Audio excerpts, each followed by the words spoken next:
Coucou les amis. Bon, ça fait longtemps que j'ai pas parlé dans cette caméra. Nous sommes début janvier 2025. Il y a du soleil, vous voyez, il fait super beau à Port-Camargue. Et bon bah voilà, le bateau est à l'arrêt depuis le mois d'octobre à peu près. On a fait pas mal de révisions, pas mal de petits travaux. C'est pas fini d'ailleurs, il y a encore pas mal de petites choses qui arrivent et je vous ferai des vidéos. On fera un petit point un petit peu de tout ce qu'on a amélioré. Et là je vais faire un petit tour au bateau. Voilà, donc on est à Port-Camargue, il n'y a personne. C'est l'hiver, regardez, il n'y a pas un chat. Donc voilà, sur ma droite les marinas de Port-Camargue. Donc les marinas, hein, c'est les appartements qui ont leur ponton. Et donc ils ont leur ponton privé avec leur bateau devant chez eux. Donc c'est pas mal. Et vous voyez, l'hiver, il n'y a pas un chat. Donc là on est en train de se diriger vers le Qatar. Et on va aller voir ce qui se passe. Alors pourquoi je viens aujourd'hui sur le catamaran? Tout simplement parce que on est en train de refaire le tech. Donc on a décidé de changer le tech du bateau qui était un petit peu vieillissant. Et plusieurs raisons. Donc vieillissant, donc bon, le tech on le sait, il faut l'entretenir tous les ans. Bon, on aurait pu tout simplement le rénover. Il y a des super produits qui existent. Le tech quand il est mouillé, c'est pas du tout agréable. On est pieds nus sur le bateau. Et ça peut être à l'arrêt, au mouillage, ou alors ça peut être en navigation de nuit ou en fin de journée. Il n'y a plus de soleil, le tech ne sèche pas. Et d'avoir les pieds nus sur le bois mouillé, c'est une sensation qu'on n'aime pas. Et donc la première opération, comme je le disais, c'est de démonter le vieux tech qui est actuellement sur le bateau. Donc ça, c'est quand même du boulot, c'est un travail de patience. Vous voyez, là je suis à Port-Camargue, je suis juste en face la capitainerie. Regardez, je vous montre, juste là. La capitainerie, le bateau, il est là-bas. Bon. Donc démontage du tech. Je vais faire une vidéo quand je vais arriver sur le bateau, je vais vous montrer. Juste pour vous montrer un petit peu le travail que ça peut faire. Et ensuite, une fois que le tech sera enlevé, tout enlever, tout nettoyer, tout ça, on va se retrouver avec la coque un peu sale, il va falloir passer des produits, etc. etc. C'est tout un processus. Et donc on va réinstaller un nouveau tech, mais cette fois ce sera pas un tech en résine, ce sera pas un tech en bois. Mais voilà les avantages donc de cette matière. Donc c'est totalement imperméable. Vous pouvez balancer un seau d'eau dessus, l'eau ne rentre pas à l'intérieur. C'est une mousse en plastique, c'est mou.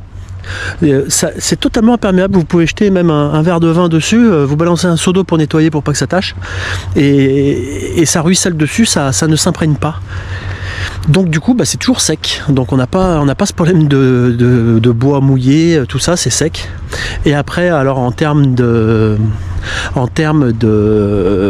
confort, vous avez l'impression d'être sur de la moquette, quoi. C'est assez bluffant. Donc je dis ça alors que c'est encore pas installé, on verra, je vous dirai.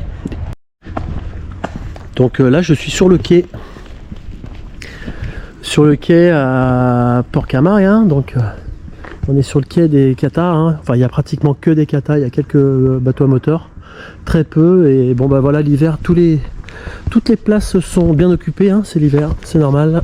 Le catamaran Zen n'a pas bougé de sa place. Donc on est juste ici, vous allez le reconnaître, hein. Voilà, vous voyez, là ça a été démonté, là aussi.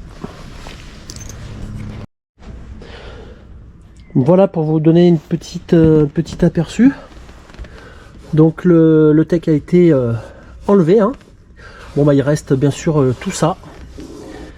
Il va falloir le poncer, il va falloir gratter. Voilà, il y a encore tout un travail à faire. Donc là voilà, là ça a été enlevé, là c'est enlevé. Vous voyez là il reste un petit peu des morceaux. Bon tout ça il faut démonter. Voilà, il reste toute la partie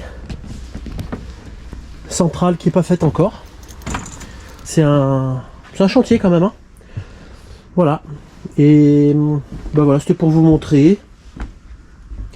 C'était pour vous montrer un petit peu le chantier qu'on est en train de faire sur le bateau. Et donc on va remettre à l'identique. On va juste rajouter peut-être ici, je crois, on l'a prévu. Et on l'a prévu aussi sur des petites parties, sur les passes avant. Voilà, vous voyez, ça là. Ça, il y en aura. Je crois qu'on en a prévu ici tout autour aussi. Donc pendant l'hiver, on peut pas naviguer, mais on vient quand même un petit peu sur le bateau parce que ça fait du bien. Surtout aujourd'hui, c'est super ensoleillé. Et ça fait toujours du bien, ça fait toujours plaisir. Ça fait du bien d'être sur le bateau. Je vous montre un petit peu. Alors, vous voyez, il y en a qui naviguent. Hein. Ça, c'est l'école de voile. C'est l'école de voile, là, c'est avec eux qu'on a. C'est avec eux qu'on a appris, c'est latitude 43, je l'avais déjà dit dans une vidéo. Et ça navigue, même l'hiver.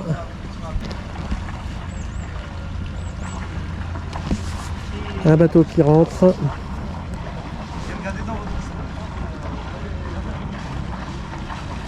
Un bateau qui sort. Bon, en tout cas, je peux déjà dire aujourd'hui que l'hiver est long. Novembre-décembre, c'est vraiment la période pas très agréable pour personne, hein, même quand on habite dans le sud de la France, parce qu'on a quand même beaucoup de chance. C'est que nous, on habite sur place, on habite dans le sud de la France. On est quand même des privilégiés. On a quand même beaucoup de chance, on a un beau climat, mais l'hiver reste quand même assez froid, moins froid qu'ailleurs, mais froid quand même, très humide. Et voilà les manœuvres. Là ils sont en train d'apprendre à manipuler le bateau, donc je suppose, voilà, c'est des cours collectifs. Je vois 6 ou 7 personnes sur le bateau plus le prof. Voilà, même l'hiver ça navigue, ils apprennent la voile. Moi j'ai fait ça aussi il y a quelques temps. J'ai fait ça sur mon propre bateau. Et j'ai aussi fait des cours collectifs comme ça. Je ferai une vidéo prochainement sur notre parcours de bateau, parce que nous on a eu pas mal de bateaux. Je vous ferai une petite liste. Vous allez voir qu'on a eu beaucoup de bateaux dans notre vie depuis. Enfin, je peux commencer dans ma vie parce qu'au début j'ai commencé seul. J'ai commencé seul à l'âge de même pas 18 ans. J'ai toujours aimé l'eau, la mer et les bateaux. Et je me suis jamais arrêté. Si j'ai pas de bateau, je me sens pas bien. Si j'ai pas un objet flottant, je me sens pas bien.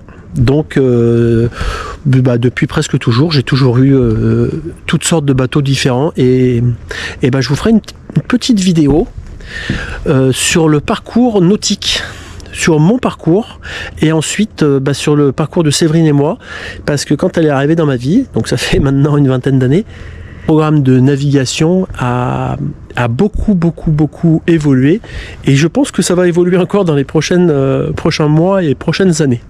Voilà, donc je vais pas faire une vidéo maintenant, je vais en garder un petit peu pour plus tard. Je vous ferai une petite liste de tout ça, tout notre parcours, et voilà, vous verrez, ce sera sûrement intéressant pour tous ceux qui aiment le bateau comme moi, et on n'est pas obligé d'être riche pour avoir un bateau. On peut commencer avec des petits bateaux.